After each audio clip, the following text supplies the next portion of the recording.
I'm Jackie Rowe Adams, and I'm here today to tell you that I lost my 2 sons to gun violence. Losing your kids, not 1, but 2, it takes a toll on you. I'm still in shock. That's Jackie Rowe Adams, co-founder of Harlem Mothers and Fathers S.A.V.E. It's so good to see you again, Jackie. Yes. Thanks for being here. Thank you for having me, Cheryl. Absolutely. You know, you've been on the show before. I love to amplify the work that you're doing in Harlem, but all over the city.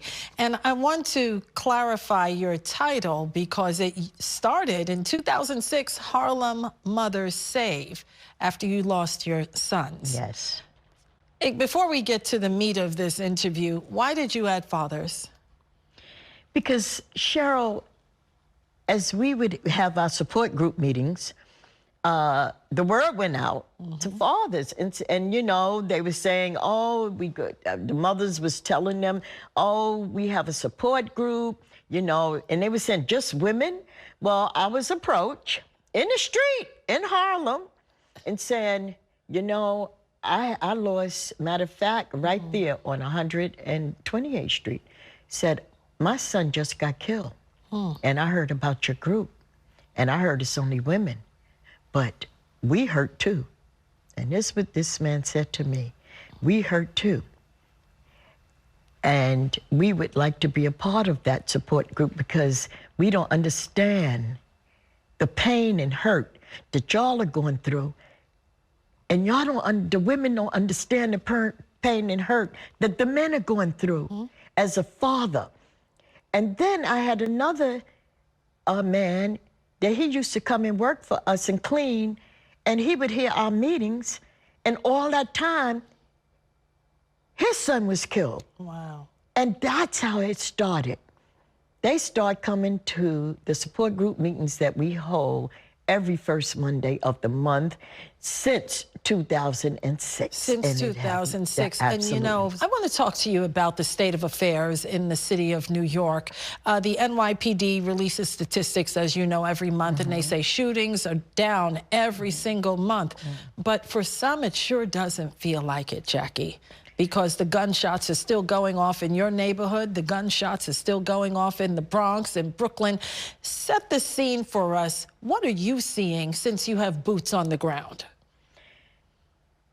I am just so glad to say crime is down.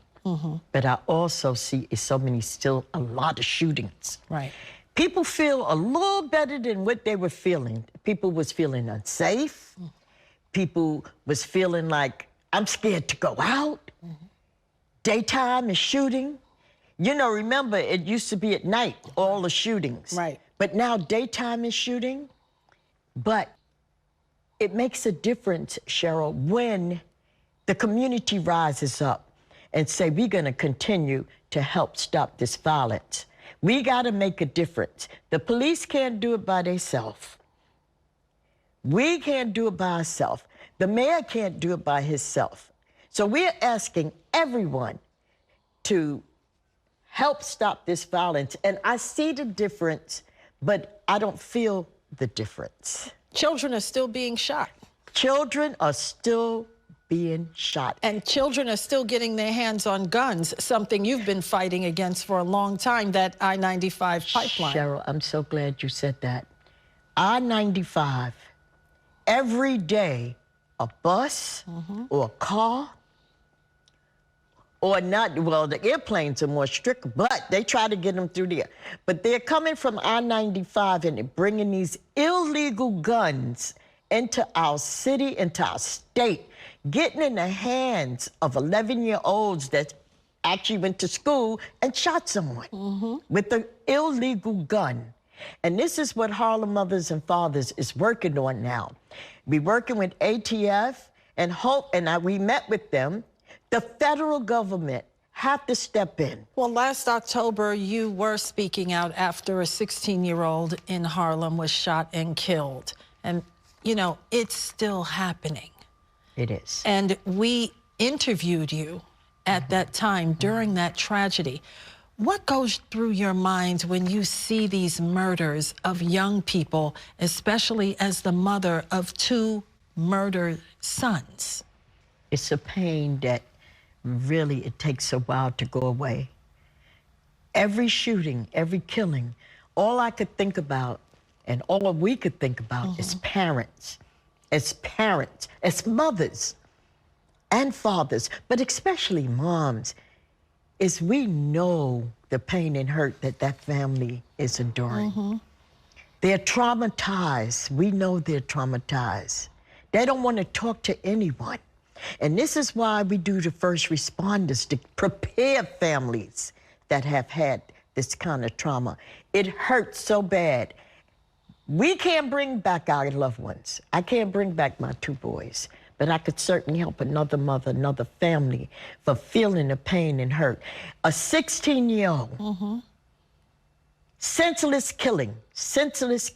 And again, illegal guns. And that's why I tell people, if you see something, say something. But let me say, this is why we do these programs that we do. Right now, we're working with, and I have to say it's working, DYCD, Department of Youth Services. What we're doing with them is called the YES program. I have to say, it is working.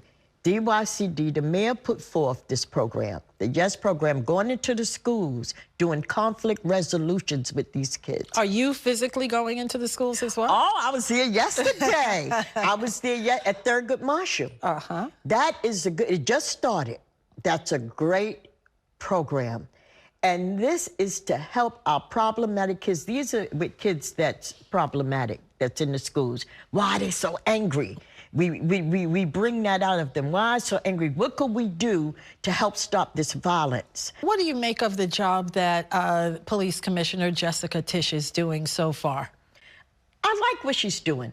You know, maybe some of the police don't like what she's doing, but I like what she's doing. She's staying focused. She's staying focused, and she's making sure that all this negativity that came out about the police, trying to make sure that it don't happen, not on her watch.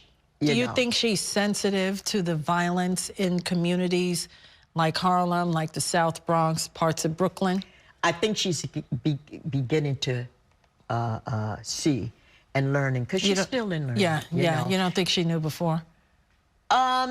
She knew, but sometimes you could know, but really don't know until you boots on the ground in it.